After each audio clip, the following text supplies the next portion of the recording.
warahmatullahi wabarakatuh. Perkenalkan, saya Falisa Rizky Anjani dari Prodi Administrasi Publik. Di sini saya akan menjelaskan materi tentang sosialisasi dari mata kuliah pengantar sosiologi.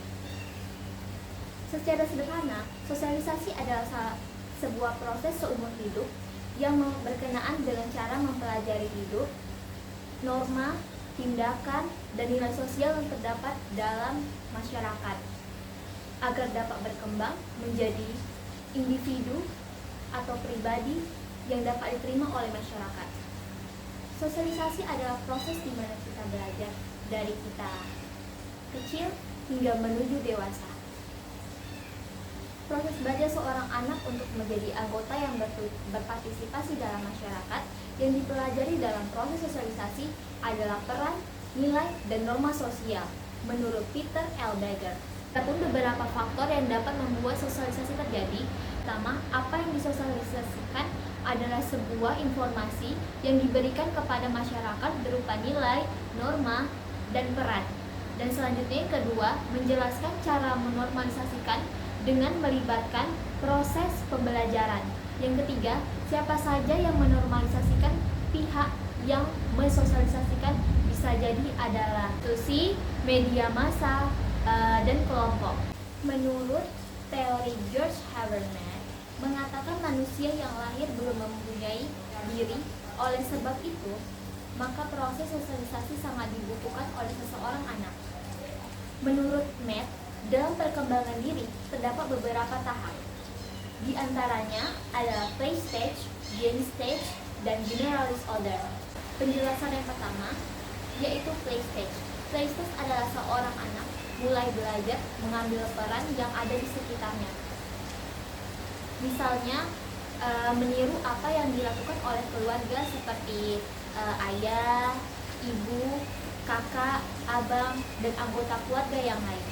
Game stage yang kedua adalah game stage. Game stage, seorang anak telah mengetahui peran yang harus dilakukannya, tetapi tidak mengetahui pula peran yang dijalankan orang lain. Misalkan seorang anak bermain sepak bola, anak tersebut mengetahui peran-peran yang harus dilakukannya, seperti peran rekan tim satu dengan lainnya. Yang kedua itu seperti bermain dokter-dokteran, bermain polisi-polisi. Nah, yang ketiga ini ada generalist order. Generalist order adalah seorang anak telah mampu berinteraksi dengan orang lain dalam masyarakat karena telah memahami perannya sendiri dan telah memahami peranan orang lain dengan siapa ia berinteraksi. Nah, contohnya itu di mana anak mulai mengetahui norma, hak, dan kewajiban yang harus mereka lakukan. Selanjutnya, fungsi dari sosialisasi. Adapun fungsi sosialisasi dalam kehidupan manusia adalah membentuk pola perilaku dan kepribadian individu berdasarkan nilai dan norma di masyarakat, menjadi keteraturan hidup masyarakat berdasarkan nilai dan norma yang telah diajarkan oleh orang tua, kelompok-kelompok di masyarakat, atau orang-orang yang lebih tua daripada kita, sehingga kita menjadi pribadi yang lebih teratur, disiplin, dan mengerti norma-norma. Berikutnya, seorang ahli sosiologi yang bernama Charles Horton Foley berpendapat seseorang berkembang melalui interaksinya dengan orang lain. Diri yang berkembang melalui interaksinya dengan orang lain dinamakan looking glass self. Foley berpendapat bahwa dalam proses looking glass self ada 3 tahap. Tahap yang pertama, seseorang mempunyai persepsi terhadap dirinya. Tahap kedua, seseorang memiliki penilaian terhadap penilaian yang diberikan orang lain kepadanya. Dan yang ketiga, seseorang memiliki perasaan terhadap apa yang dirasakannya sebagai penilaian orang lain terhadapnya. Contoh, seorang mahasiswa mendapatkan nilai D dan E, maka ia akan merasa kalau dirinya nih bodoh banget gitu kan. Jadi sehingga dia tuh kayak merasa minder kepada orang lain. Dan ketika mahasiswa ini merasa kayak burung gitu kan, nah dosen ini jadi kayak kurang menghargai mahasiswanya, dan sehingga mereka tuh akan bersedih hati. Padahal untuk menjadi individu yang lebih baik ketika proses looking glass terjadi, seharusnya menjadi proses pembelajaran bahwasanya setiap apa yang dilakukan memerlukan reaksi dari orang lain. Ketika mendapatkan reaksi dari orang lain, maka ia akan dapat melakukan perbaikan diri dan juga melakukan kontrol diri agar selalu berperilaku dengan baik. Nah, yang selanjutnya, Fuller dan Jacobs mendefinisikan 4 sosialisasi, agen sosialisasi utama. Yang pertama keluarga, teman-teman, sistem pendidikan, dan media massa.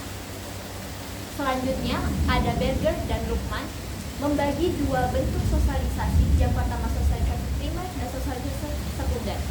Sosialisasi primer dilakukan sejak anak masih dini dan dilakukan dalam lingkungan keluarga.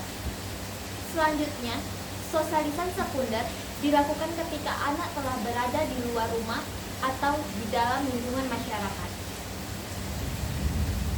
Setelah itu, menurut Jaeger, pola sosialisasi terbagi menjadi 2, yaitu represif sosialisasi dan participatory sosialisasi. Represif socialization, seorang anak akan diberikan hukuman ketika melakukan kesalahan atau melanggar aturan yang telah ditetapkan dalam keluarga.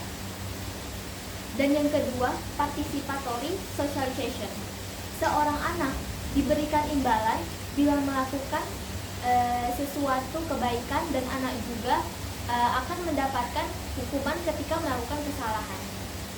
Dari 2 sosialisasi tersebut, contoh dari sosialisasi represif adalah seperti murid yang kena pelanggaran sekolah lalu dihukum, dan yang kedua itu karyawan dikenai sanksi karena telat datang. Dan selanjutnya ditilang karena tidak menertibkan lalu lintas, yaitu tidak memakai helm, terus tidak ada STNK.